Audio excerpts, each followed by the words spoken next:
Yes Academy, why it says having ESL students at one campus instead of several is a better idea. The last book and then we read a dinosaur book. Plus, to honor the memory of their son, who loved to read, Devontae Hobbs' family is passing out bookmarks. Their message to anyone who gets one. When those... Good evening, everyone, and thanks for joining us. I'm Adrienne Flores. And I'm David Scott. JCPS right now is filling classrooms so quickly it can barely keep up. The district school for ESL students who learn English as a second language is now spread across 3 different campuses. As WDRB Sarah Sidery explains, the district wants to find a new... are heading to Lake County. They'll help people shovel mud out of their homes and remove waterlogged furniture and debris. More than 2,200 homes in Lake County having on Sunday and will stay through the following weekend.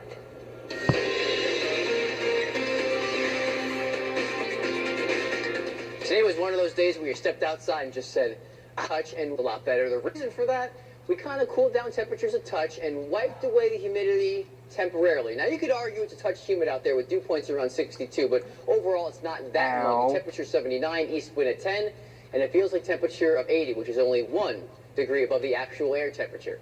As we look at Storm UHD, no storms here in Kentucky, and we avoided the rainfall today, kept things completely dry, and most of us dry tomorrow. Can't rule out a stray shower or a storm in far west. Have any travel plans, but here, 75 by 1 o'clock in the morning, we're down to 75 degrees under clear skies. As the temperature gets closer to the dew point, maybe some areas of patchy fog developing. Not too bad, but definitely watch out for low visibilities early tomorrow morning. So mild, but not too muggy of a start. Tomorrow we start to crank up the heat, crank up the humidity, and that will lead to some poor air quality. So an air quality alert for all of Louisville Metro for tomorrow.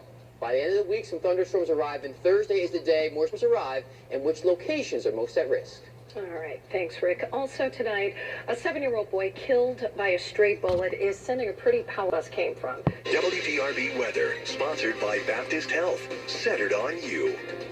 Right. Yeah, kind of crazy about talking about going back to school in July, but actually it's going to be kind of fall-like pretty soon in some places. Later on this week, I think tomorrow a lot of the kids will be sitting in the classroom. It's not just the heat, the sticky stuff too. The humidity is going to start to rise a little bit, and eventually that's going to lead to a round of some showers, some thunderstorms. Some could be strong, possibly even severe. So Thursday is the day right now. Kind of mark that on your calendar. Have to watch out for the potential for some nasty storms. We'll get into that in just a second. Do want to let you know, however, between now and then, an air quality alert goes into effect for all of Louisville Metro tomorrow. So if you have some breathing issues, take it easy. If you have any outdoor plans, code orange for high levels of ozone. Only one thing's up. I have to go ahead, take my hat off and tip it to Duke Marsh. Yet another amazing photo coming in on Facebook tonight. He was able to get the ISS. Impressive, right? Labeled it. But then also mentioned that Jupiter there is visible in the sky. We'll take it some clear skies, not much humidity out there, and more importantly, no rain. Some showers down around Nashville. We are dry in Kentucky, and I've just turned on the water vapor imagery. That orange, rusty color represents dry air, the humidity of the Rockies. We're watching this low pressure out across the Rockies. It will slide our way by Thursday, bringing the opportunity for some waves of thunderstorms. While it won't rain all day, I do think some showers and storms will come at times, and some of those could be pretty nasty. 79 degrees your current temperature, dew point around 62. So some of you could argue it's a touch muggy out there, but it's not too bad. It's tolerable. East wind 10 miles an hour, feels like temperature around 80. Watch out for areas of patchy fog. 75 in Anchorage, most spots in the 60s from Bedford through Madison, 70s from E-Town, Litchfield down through around Munfordville.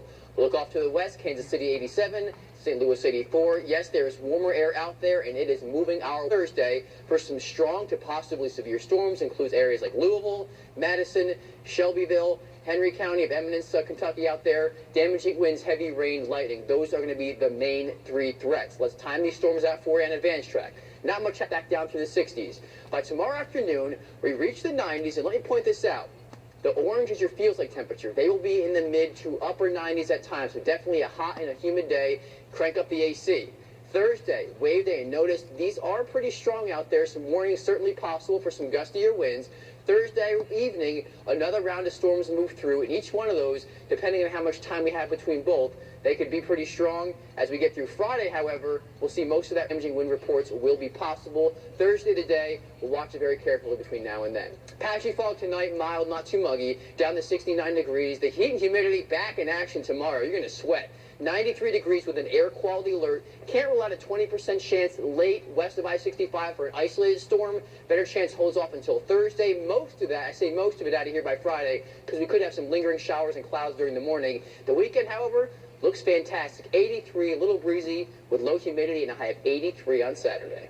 Nice. Looking forward to a cool down. All right, he has been dubbed the fastest week.